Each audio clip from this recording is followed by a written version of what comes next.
But today there was absolutely no suspense about which way Delhi had voted. If you were to plot the wards which have been won by Delhi, by the BJP in Delhi, it would look like a sea of saffron. The MCD polls were swept by the BJP. The victory formula was quite evident. Throw your full might, even if it is just a municipal election, and make sure that the people do not punish you for anti-incumbency. Here's how it panned out.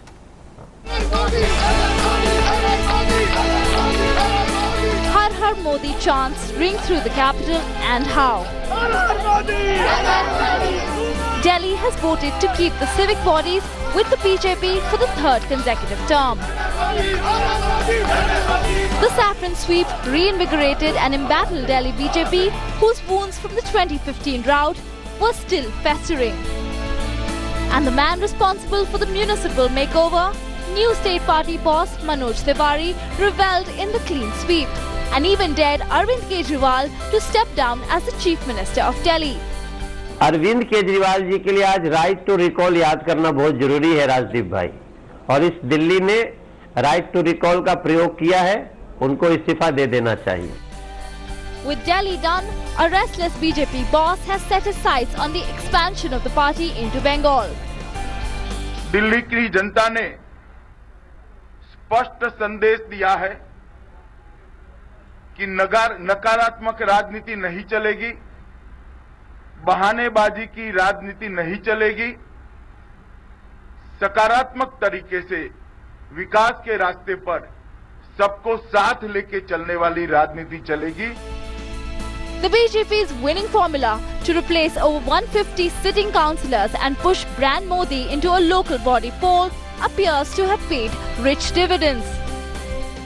The various permutations and combinations of the past no longer work today. We have a huge number of young voters.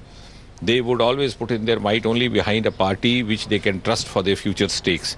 And in Bharatiya Janata Party, under the leadership of Shri Narendra Modi, Shri Amit Shah, they feel they can trust this organization to take care of their future. But despite the rivalry, the celebrations in the BJP camp are not overly ecstatic, keeping in mind the Sukma tragedy.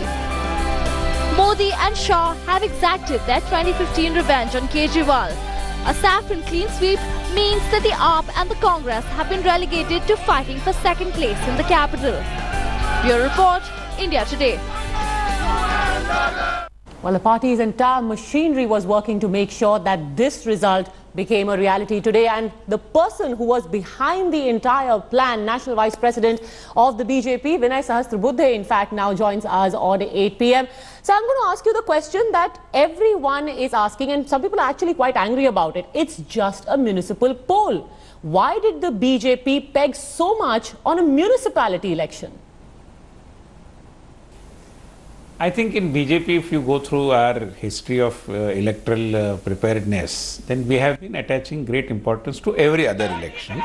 And therefore, every election we look at it as a challenge, and therefore a kind of a test of our popularity and an opportunity to renew the mandate. And therefore we attach importance, and there is nothing very unusual about it. We have been pulling all our strength together and taking the challenge in a very prepared manner. No, but this wasn't just any other election. This was an election in Delhi where last time the Aam Aadmi Party had embarrassed the BJP. In fact, it was a drubbing for you, where you managed only 3 seats. Was it to avoid a similar recurrence of a similar humiliation by the Aam Aadmi Party?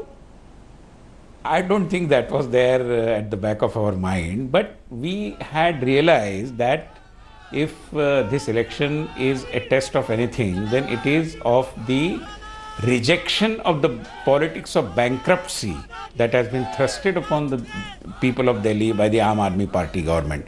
And we were keen that the Delhi people are given an opportunity to reject it lock, stock and barrel. And this is what has happened. Okay, so you're talking about the philosophy of the Aam Aadmi Party being rejected by people of Delhi. Are you going to break up the AAP?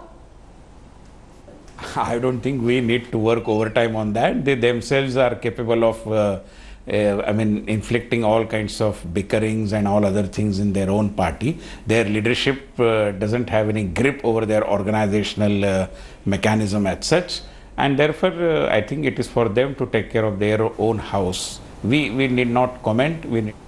But you've also apparently managed to hack all the EVMs. Is that true? See, it's not new, neither it is very surprising, because right since the day the campaign started, they were seeing the writing on the wall very clearly before their eyes, and therefore they were looking for some kind of a caveat. And this talking about or putting a question mark before the EVMs is a kind of a political caveat. But unfortunately, that also is not going to save them and help them in any way, and therefore I would rubbish this kind of an allegation.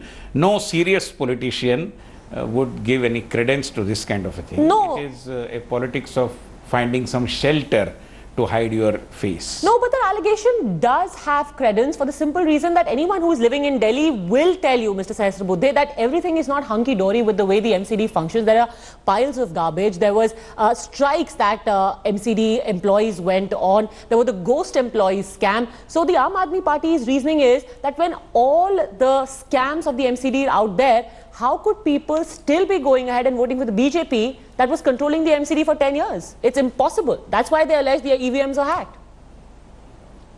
See, they should learn and understand that, first of all, people may be a little unhappy with BJP as well. I don't deny that. But they are unhappier about the Aam Aadmi Party. That they must understand. And therefore, I would say that this is not only about the performance. A result or an electoral verdict is not a very single-minded kind of a thing. It is all things put together. So the credibility of the Aam Aadmi Party, which is so very low, why will people invest in a bank which is about to, vanish from the scene?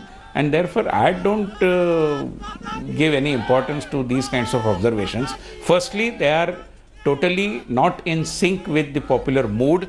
They should understand that people are here, and the new aspirational India about which the Prime Minister is talking is for development, for good governance, for result-oriented politics, and that is what BJP is offering. And BJP continues to be far too more credible than all other parties that are No, but Mr. Sahasrabuddhe, again, because you spoke about the Prime Minister, even for a municipal election level, it's the Prime Minister's face and image and track record that has to be used by the BJP. Till how long do you hope to ride on the Modi wave, and at what level? Because won't that also end up killing off local talent? For example, the Delhi Assembly elections, you had no local face to project.